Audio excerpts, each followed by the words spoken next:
Lilia Rivera Rivera.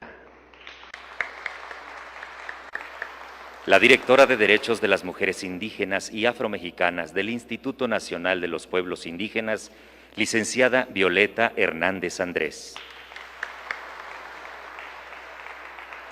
La líder indígena mixteca del Estado de Guerrero, señora Hermelinda Tiburcio Cayetano. La representante del pueblo náhuatl del Estado de Guerrero, historiadora Laura Angélica Moya. La representante del pueblo originario de la Ciudad de México, señora Margarita Retana Olivares. Preside este acto la jefa de gobierno de la Ciudad de México, doctora Claudia Sheinbaum Pardo. Saludamos con mucho gusto en esta tarde y agradecemos contar con la gentil presencia de todas y todos los invitados especiales, para quienes agradecemos se reserven los aplausos al final de toda la presentación. Saludamos con mucho gusto en esta tarde a la secretaria de Pueblos y Barrios Originarios de la Ciudad de México, maestra Laura Ruiz, a la secretaria de Cultura de la Ciudad de México, licenciada Vanessa Borges López, a la secretaria de las Mujeres de esta ciudad, licenciada Ingrid Gómez Aracíbar, a la integrante del Congreso de la Ciudad de México, diputada Ana Francis López Baiguen Patiño, a la integrante del Movimiento Indígena de la Ciudad de México y representante de la comunidad zapoteca, Florentina Santiago Ruiz, a la integrante del Movimiento de Pueblos, Comunidades y Organizaciones Indígenas y representante de la comunidad náhuatl de Puebla, Daniela Serrano Alonso. Saludamos con mucho gusto a las invitadas Paulina Baltasar Santiago, Florencia Ángela Sierra, María Carolina Evangelista de los Santos y Nami Yubi Sánchez Sierra, así como a las y los representantes de los pueblos de la Ciudad de México, de San Miguel Topilejo Tlalpan, San Miguel Ajusco Tlalpan, San Miguel Jicalco Tlalpan, San Miguel Jicalco Tlalpan, Santo Tomás Ajusco Tlalpan, San Gregorio Atlapulco Xochimilco, San Andrés Aguayucan Xochimilco, así como de San Lorenzo Atemoaya Xochimilco, Milpalta, Santiago Tepalcatlalpan Xochimilco, San Mateo Jalpa Xochimilco, Santana Tlacotenco Milpalta, así como a las y los representantes de las comunidades indígenas Mazahua, Tzotzil, Otomí, presentes en este acto. Saludamos a los representantes de medios de comunicación y a todas las personas que nos siguen a través de las redes sociales. Damas y caballeros, sean todas y todos bienvenidos.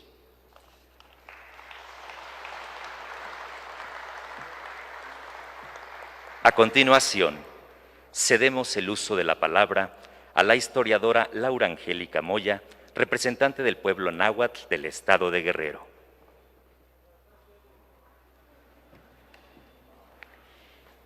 Muy buenas tardes. El día de hoy yo vengo y me reúno con ustedes en calidad de profesora y de académica de la Universidad Autónoma Metropolitana, y me llena de orgullo estar con ustedes esta tarde.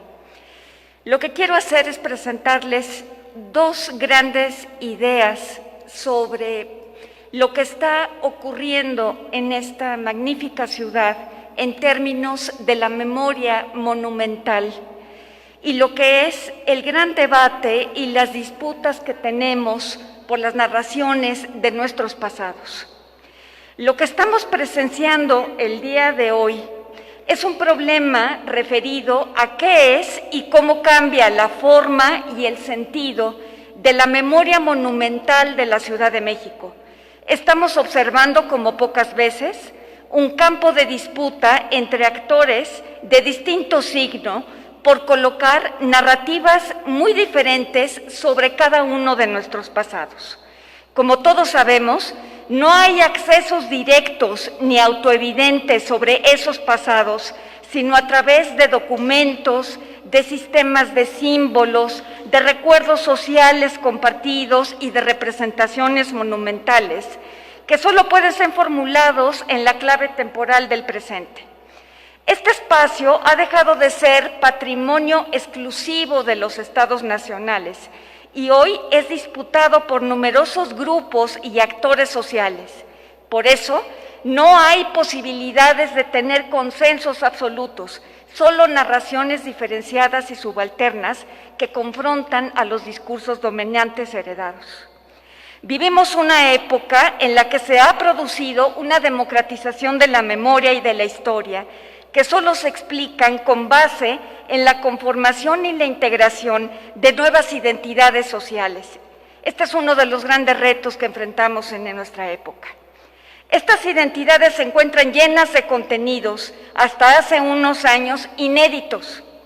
Compartimos hoy una época marcada por la crisis de las grandes narrativas históricas, los relatos lineales, absolutos, continuos, orientados por la idea de progreso, caracterizados además por la necesidad de fijar un solo origen y un solo destino compartido.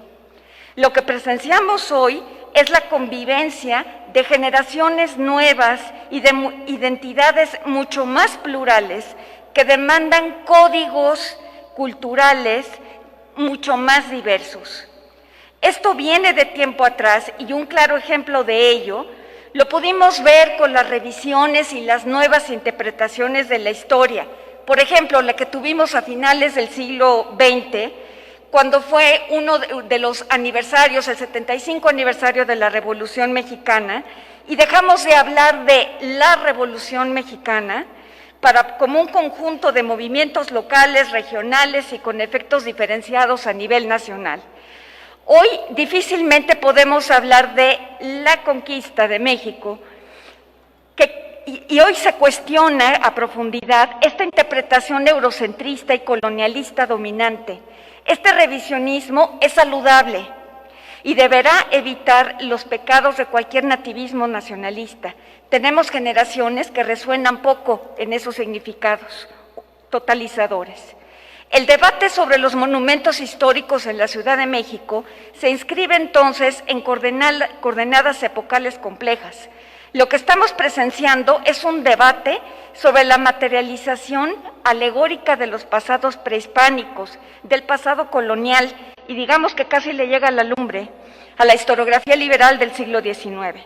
Su reto radica en la necesidad de acercarlo a grupos sociales que están redefiniendo y replanteando sus identidades y reinterpretando sus pasados, pero esos pasados cada vez son más inmediatos, en los que se busca descubrir las claves para ser incluido y representado. Este es un desafío inédito y no tiene una resolución clara. ¿Por qué?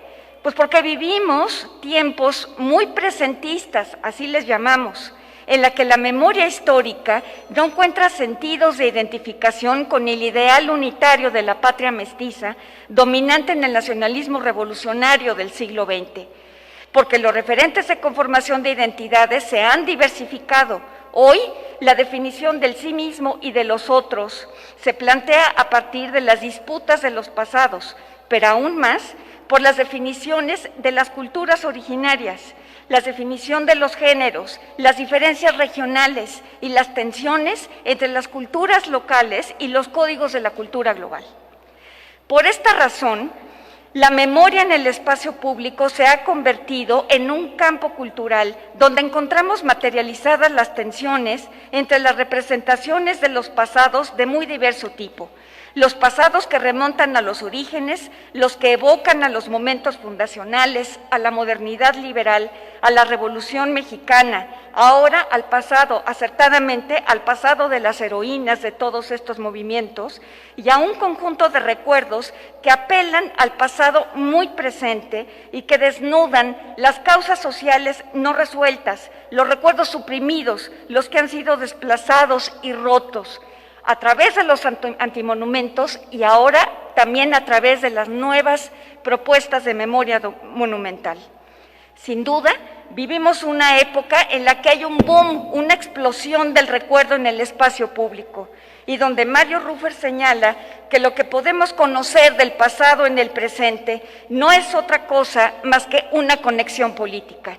Esa conexión no es neutral, hay que entenderla, pues relaciona la conformación de identidades cada vez más diversificadas y difusas y que ante todo buscan colocar sus necesidades, sus agendas, con evocaciones de pasados que en realidad son para muchos desconocidos en el presente.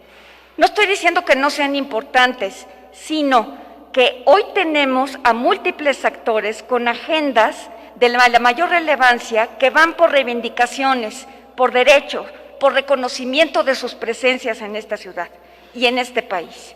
Tenemos como problema una ruptura en la transmisión intergeneracional de la memoria pública en nuestro país, pero este problema puede ser también una oportunidad para poder restablecerla. Hay otras cosas sobre las que quisiera hablar esta mañana, sobre el papel de los monumentos históricos y el papel de los monumentos en la memoria de la ciudad. Pero creo que aquí, después de estas palabras, lo que es necesario es escucharlas a todas ustedes. Muchas gracias. Agradecemos las palabras de la historiadora Laura Angélica Mora.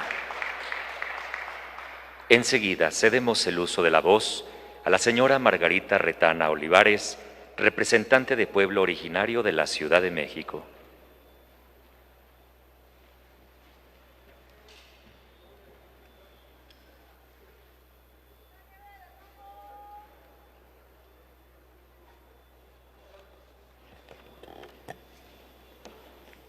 Muy buenos días, doctora, buenos días a todos, buenos días al presidente López Obrador. Yo vine a pedir al presidente y a la doctora mi escuela universitaria en Milpalta. Perdón si no me expreso bien. Vine, ¿por qué? Porque yo he seguido mucho a mi presidente, que lo quiero mucho, y a la doctora. ¿Sí? Nada más eso, a eso vine, porque quiero a mis nietos, ya no para mis hijos, sino para mis nietos y para mis bisnietos y para toda la juventud, de que pongan una universidad en Milpalta para que haya más,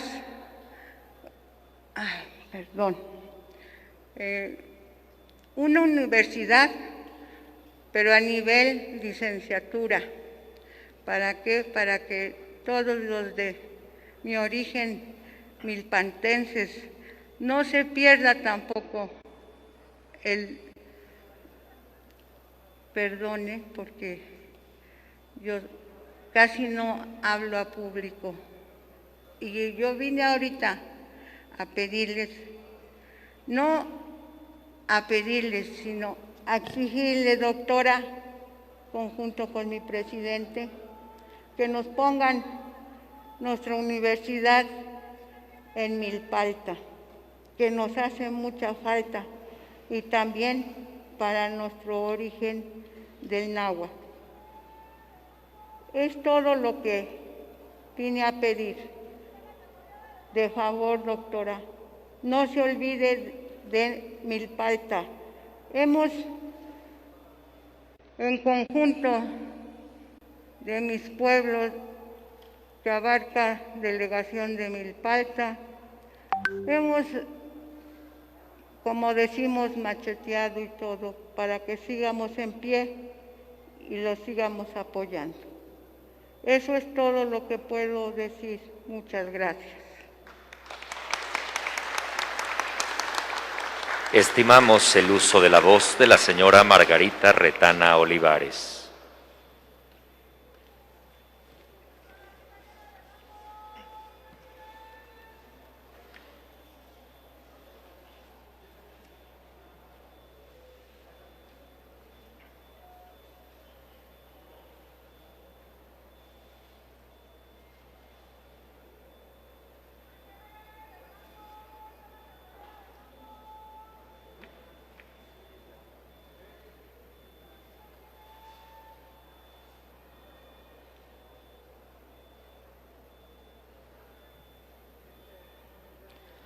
Ahora corresponde escuchar la participación de la señora Hermelinda Tiburcio Cayetano, líder indígena mixteca del estado de Guerrero.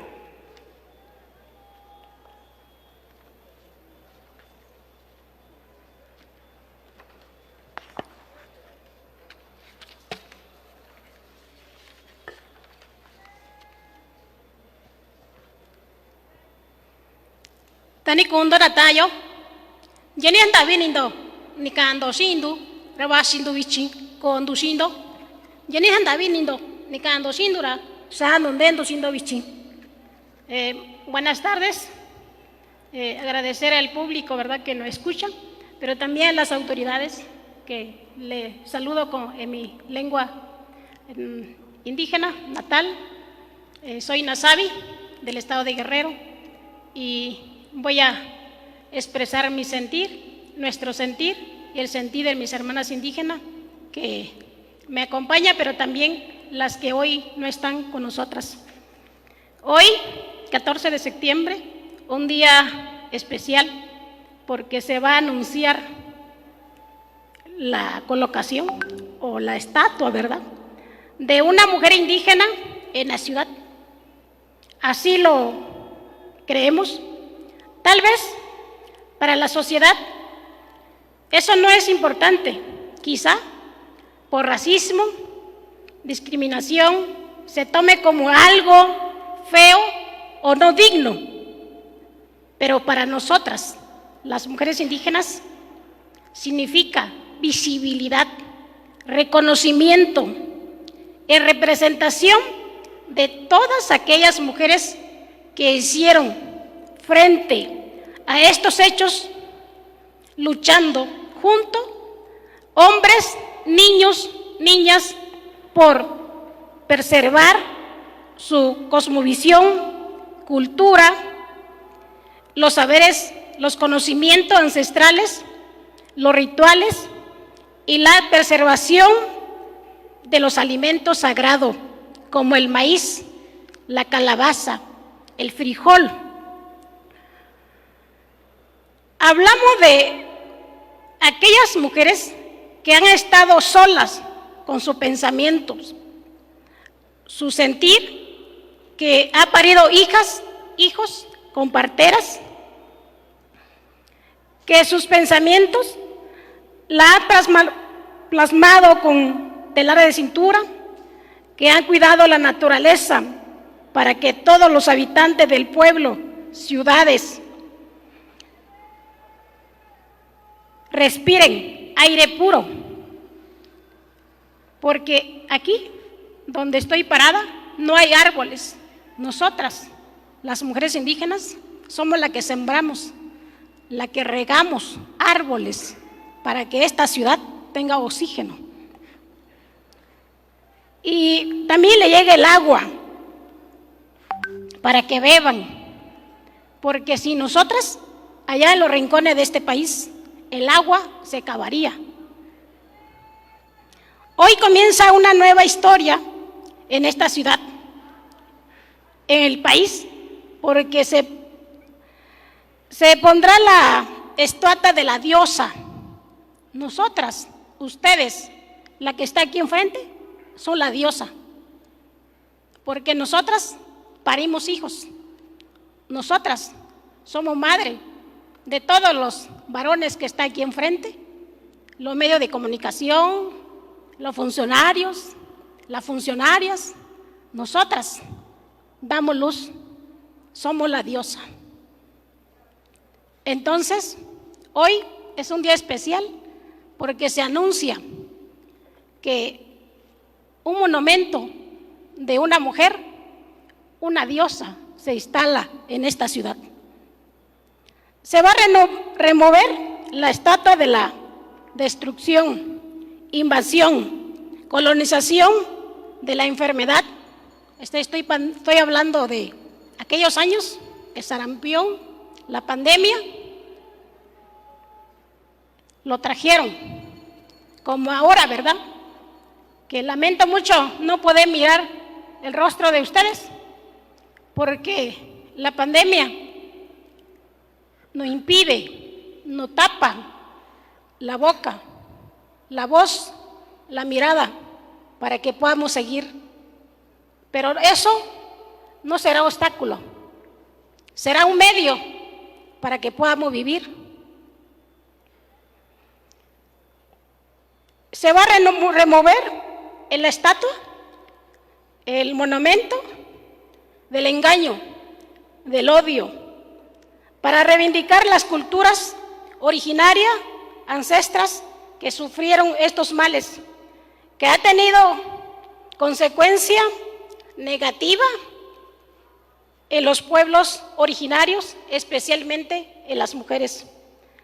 Porque muchos de los que se dice conocedores de la historia no lo conocen, porque quienes escribieron fueron ellos, escribieron lo que le favoreció en su momento.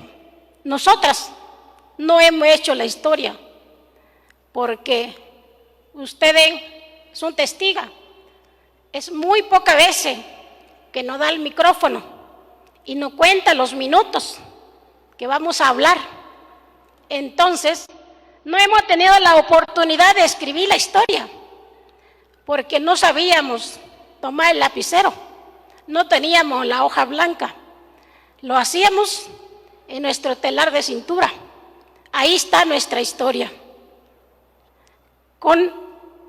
Ellos escribieron la escritura, le dieron poder a la falsa palabra, a la religión, sacaron de nuestra mente espíritu a nuestros diosas y nuestros dioses, que lo quisieron borrar de nuestros pensamientos, según ellos, aunque nuestros dioses no se fueron, ni se borraron de la historia, ni de nuestros corazones. Ellos permanecen, están vivos, presentes, porque ustedes están aquí, y permanece en nuestro entorno, en nosotros mismos, en nosotras mismas, en la Madre Tierra que nos da el sustento, nos alimenta, y el Padre Sol que alumbra, el hermano viento que nos da la respiración, la hermana agua que satisface la sed, el abuelo lumbre que calienta nuestra comida cada mañana, en mediodía y en la cena, está con nosotros y con nosotras. Ellos hoy, en este día, para que lo invocamos, para que ellos dé fuerza,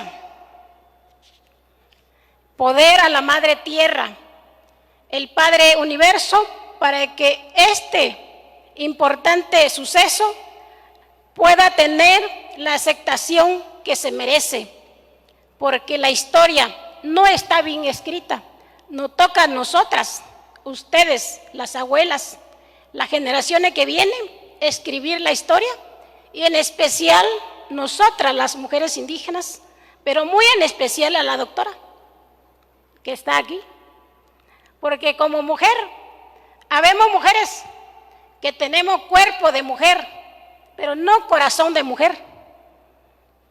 Hay varones que tienen cuerpo de hombre, pero son caballerosos, luchan para que nosotras caminemos de lado, no atrás de ellos ni adelante de ellos.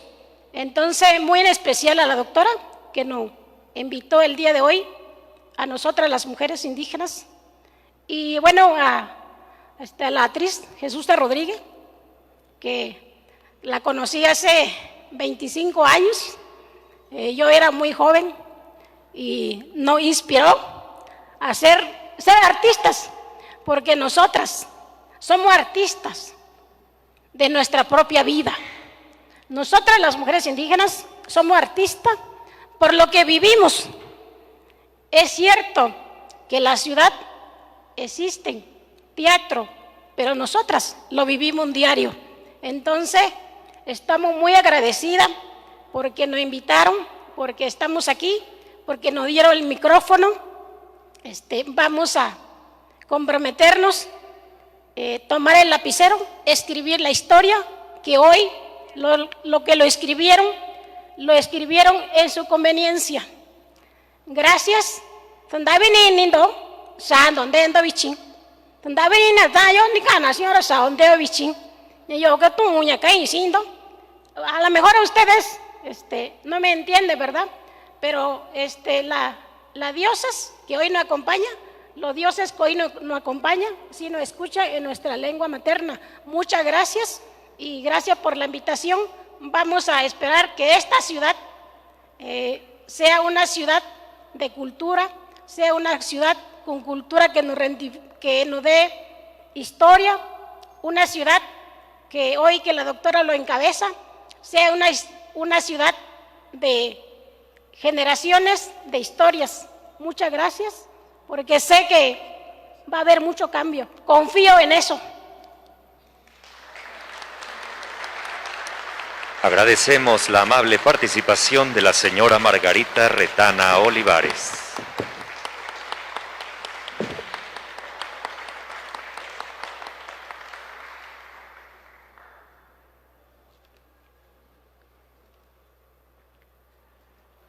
A continuación, damas y caballeros, la activista y miembro del Consejo Asesor de Cultura para la Ciudad de México, Jesusa Rodríguez Ramírez, hará entrega a la jefa de gobierno de la Ciudad de México las firmas para la descolonización de Paseo de la Reforma.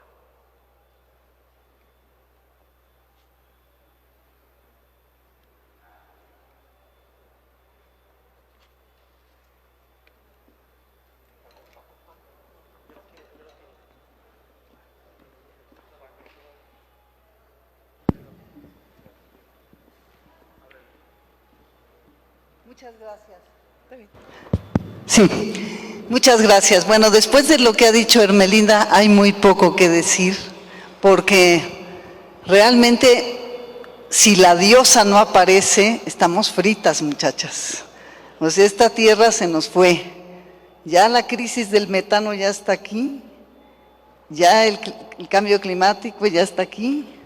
Y si no escuchamos a la diosa, madre, tierra, la fertilidad, la regeneración, esa diosa que dice Ermelinda, somos todas, este mundo no va para adelante.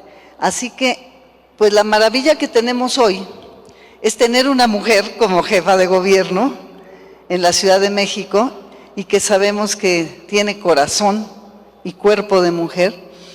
Y entonces, lo que significa esta entrega de firmas es que más de 5,000 mujeres indígenas, diosas de la tierra, quienes han sostenido el cielo para que no se caiga durante todos estos años, hicieron esta petición de quitar la estatua de Colón y poner allí un monumento, una representación de la mujer indígena y de esa diosa que cada una lleva adentro. Entonces, pues es muy importante que los medios recojan esta exigencia de las mujeres indígenas. Nadie como ellas ha sido invisibilizada, discriminada. Nadie como ustedes, mujeres indígenas, tiene la fuerza. Y que alguien me diga que no son ellas las que nos dan los mantenimientos diarios, y como dijo también Ermelinda, las que cuidan el agua, los bosques, los árboles, y hacen que la naturaleza siga viva. Hemos vivido sobre las mujeres indígenas. Debemos ahora venerarlas, respetarlas y por supuesto darles el lugar que siempre se les ha quitado.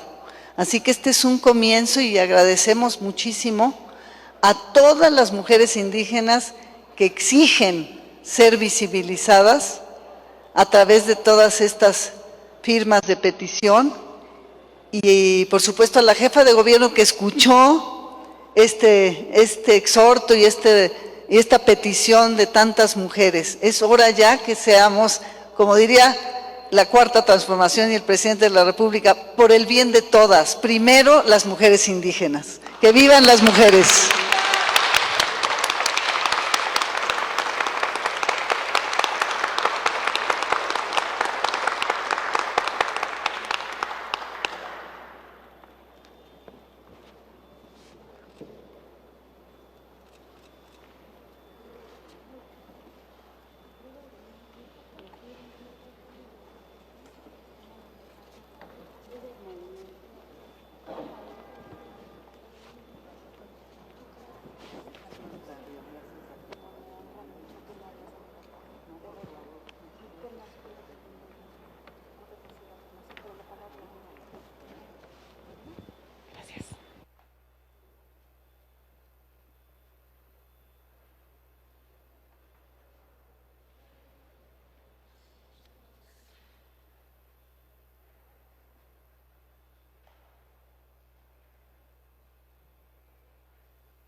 A continuación, invitamos a la senadora Ana Lilia Rivera Rivera, presidenta de la Comisión de Estudios Legislativos en el Senado de la República, sea tan amable de hacer uso de la palabra. Muchas gracias. Muy buenas tardes, estimadas hermanas. Me da mucho gusto y estoy agradecida con nuestra gobernadora o jefa de gobierno, como le dicen todavía, por esta invitación maravillosa de la que me hace parte. A Jesusa, como mi compañera y mi maestra, le agradezco esta invitación y a cada uno de las miembros de este presidium. Mi visita con ustedes tiene que ver con cosas que están pasando y que era necesario que pasaran. Yo vengo primero como mujer mestiza, orgullosa de mis raíces indígenas, pero también vengo como tlaxcalteca. A propósito de la conmemoración de los 500 años de la Gran Tenochtitlan, tuvieron que pasar 500 años para que por primera vez en la historia de este país, una institución como el Senado de la República, que en sesión de Congreso de la Unión, en una sesión de la Comisión Permanente donde estuvimos reunidos senadores y diputados, se pronunciaran por tres grandes cosas que habían quedado en la narrativa histórica con estigmas que dolían y que siguen doliendo. El estigma de la traición de los pueblos que se aliaron con los españoles en lo que le llamaron un proceso de conquista. El estigma que se ha cargado a una mujer que solamente sobrevivió en circunstancias que no eligió porque no era ni siquiera dueña de su vida, el estigma de la traición de la Malinche. Y por supuesto, esa narrativa histórica colonial que hace un ratito que veníamos para acá escuché decir a la doctora sobre si en realidad existe una verdad histórica. Es el momento de sacar a flote lo que somos y enfrentar el cambio de la narrativa de la historia. No estaríamos en un proceso de cuarta transformación si no somos capaces de replantearnos en nuestra raíz, no solamente como un sinónimo de folclore, sino de reconocimiento de quiénes somos y dónde estamos. Y quizá esa es la causa más grande, el hacer visibles a las mujeres en el proceso de construcción de México y sobre todo las mujeres indígenas. Hay un lienzo que se llama el lienzo de Tlaxcala, que narra la participación que tuvo la Malintzin o la Malinche en ese momento histórico que le tocó vivir. Una mujer de la que poco se sabe realmente. No sabemos dónde nació ni dónde murió realmente, ni siquiera su nombre verdadero.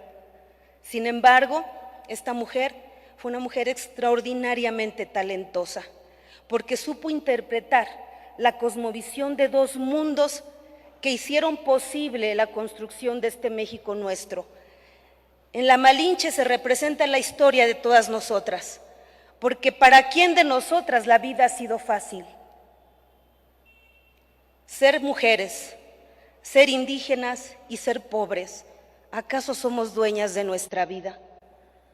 ¿Quién va a hablar por todas aquellas que lucharon también del lado de la búsqueda de la liberación de sus pueblos, aliándose con los españoles? ¿Quién va a hablar de esas mujeres que alimentaron, curaron a los guerreros que construyeron esta nueva patria, como haya sido? Entonces nosotros creemos hoy que este es un afortunado momento, el que hayamos tenido la posibilidad de que un movimiento como la Cuarta Transformación llegara a replantear la historia de este México y su narrativa, el tener la oportunidad extraordinaria de una mujer al frente del gobierno de la ciudad más importante de México, que pudo escuchar el clamor que se hizo en la Cámara de Senadores, que aprobó por unanimidad de todos los grupos parlamentarios el exhorto para que en esta gran ciudad se levante un monumento que represente a todas las mujeres indígenas de México, y que hayamos tenido la sensibilidad de que entendieran que no se trata de quitar una parte de la historia por montar la otra, sino de reivindicarnos porque seguimos siendo las últimas. ¿Cuántos monumentos hay a las mujeres en cualquier etapa de la historia? ¿Cuánto reconocimiento histórico hay en razón de nosotros? El propio Hernán Cortés solamente se refirió una sola vez a la Malintzin, y fue para echarle la culpa de la masacre de Cholula. Tenemos esa gran oportunidad y la tenemos que aprovechar. Hay quienes están descalificando y dicen que no existimos, que estamos avasallando la historia que nos han contado y que no merecemos un monumento. No es a las personas con nombre, es a lo que representamos a través de la historia de México. Por eso, nosotras no elegimos dónde nacimos, pero amamos el lugar donde hemos nacido. Nosotras no elegimos el momento para nacer, pero nos tocó este momento. Y si no es ahora, ¿cuándo? Gracias, y a eso vengo. Gracias, gobernadora, por escucharnos. Las mujeres la vamos a acompañar en este debate histórico que también trae su sesgo de discriminación y de racismo en nuestra contra. Claro que la estatua de Colón debe prevalecer en algún lugar de la ciudad, pero el lugar que hoy se ha elegido para levantar el monumento a la mujer indígena lo merecemos, porque somos el pilar de esta patria. Gracias, muchas gracias.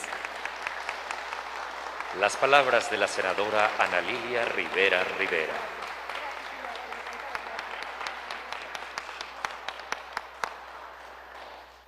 A continuación, damas y caballeros, escuchemos con atención el mensaje que nos dirige la doctora Claudia Sheinbaum Pardo, jefa de gobierno de la Ciudad de México.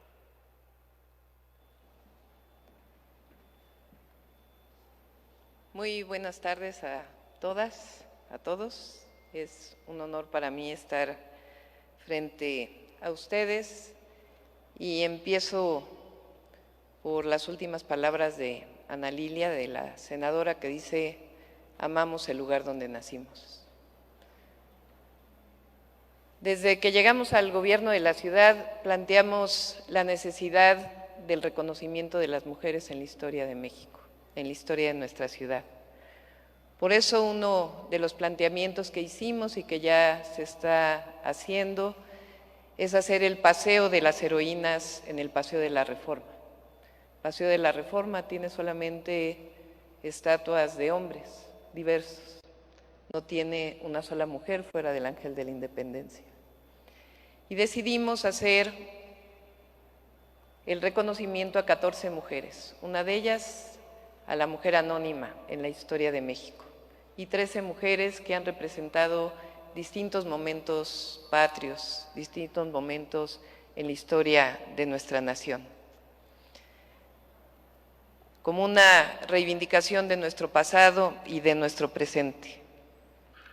Segundo, quiero contestar que sí se va a hacer una escuela en Milpalta, que estamos trabajando justamente en la consulta a los pueblos para saber si es en Villa Milpalta o en alguno de los otros pueblos, pero es un proyecto conjunto entre el Gobierno de México y el Gobierno de la Ciudad de México y que estamos ya desarrollándolo.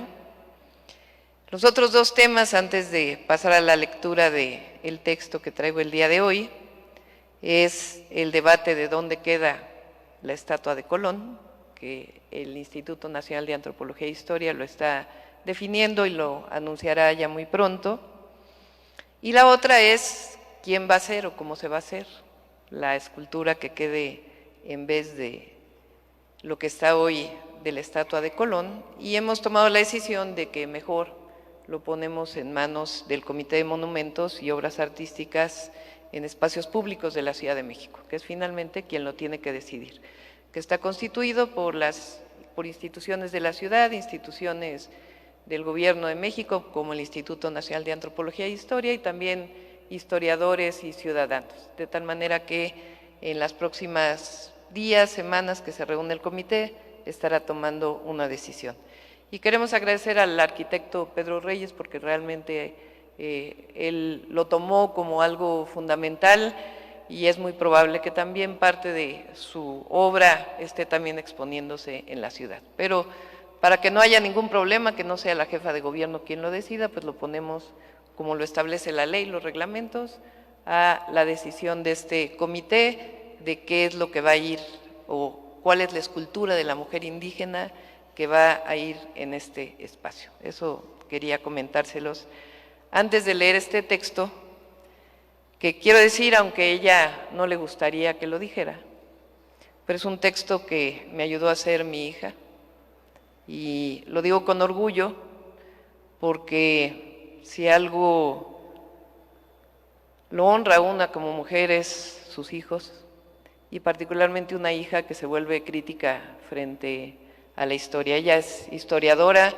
y me ayudó a hacer este texto que presento el día de hoy, de por qué una mujer indígena en Paseo de la Reforma y por qué en este lugar que hoy es lo que se llama la Glorieta de Colón.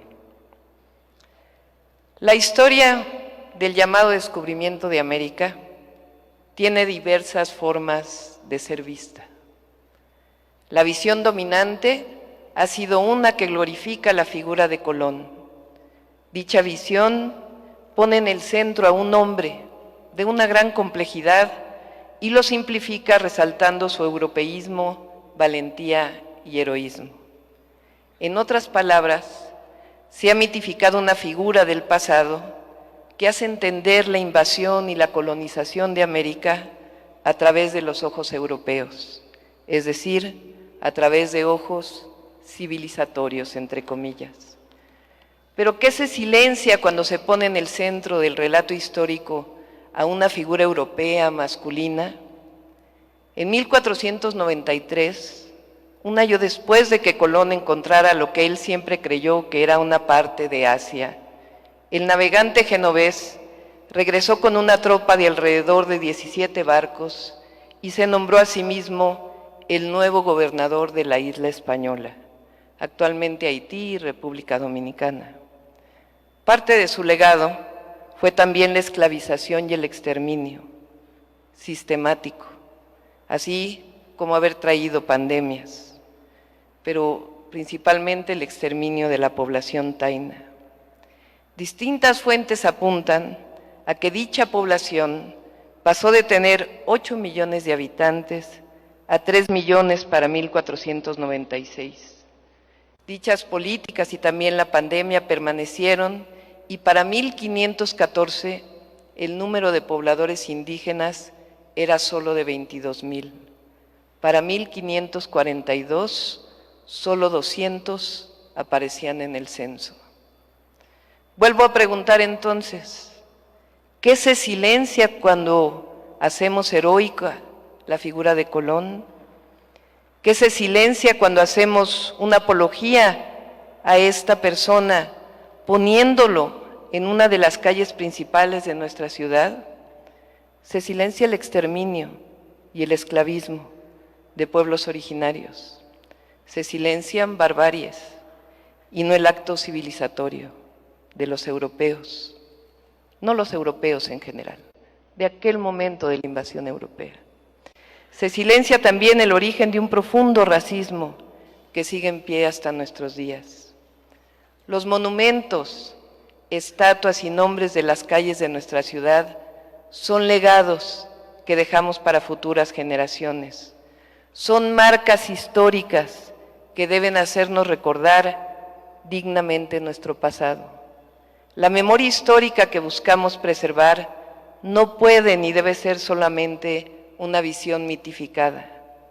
El silencio histórico es una forma de violencia que somete, aniquila y determina un presente. El silencio histórico se vuelve un ancla que invita a la complicidad y dificulta el cambio. Mover la estatua de Colón y en su lugar poner a una mujer indígena es un movimiento en contra del silencio histórico. Es una reivindicación de las figuras históricas que han sido las más olvidadas y violentadas. Mover a Colón implica dejar como legado una visión que rescata no solo la participación de las silenciadas, sino que las coloca en el centro de nuestra ciudad, en el centro de nuestra nación.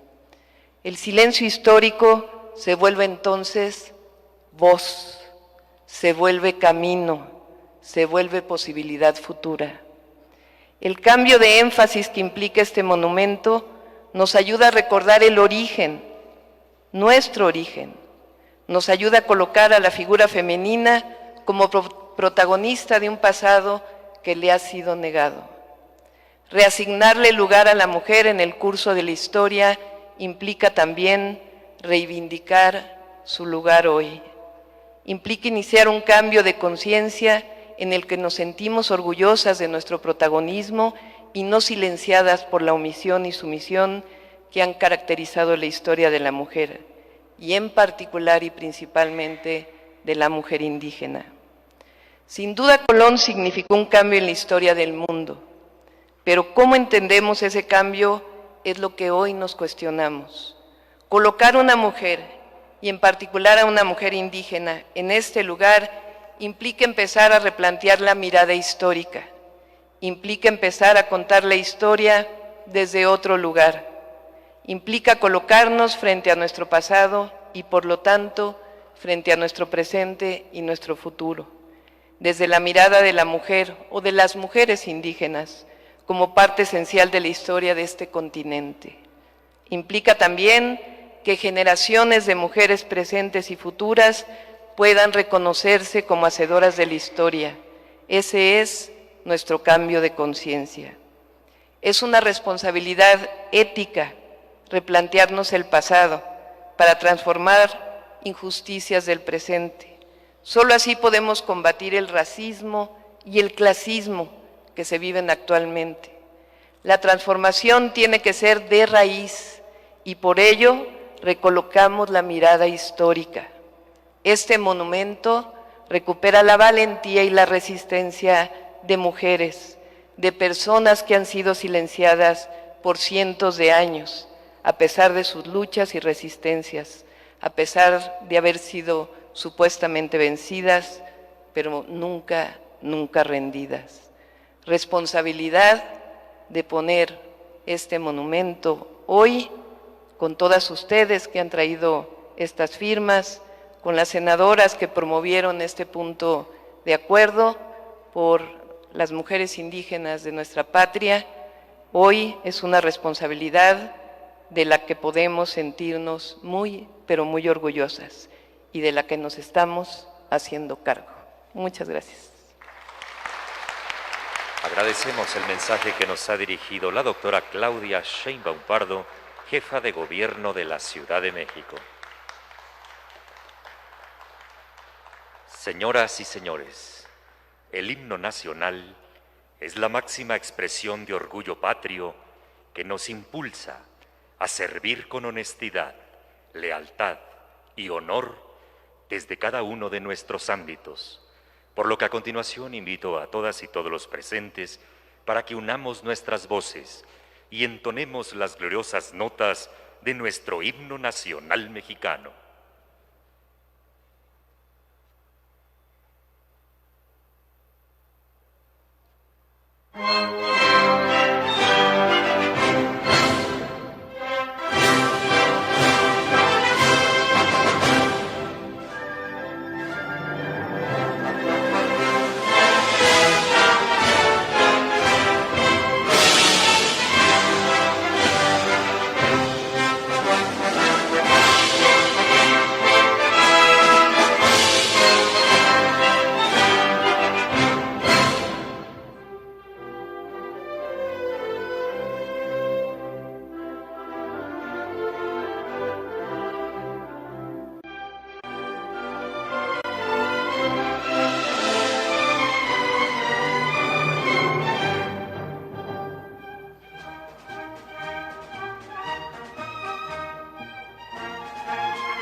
Y así finalizamos, damas y caballeros, este acto.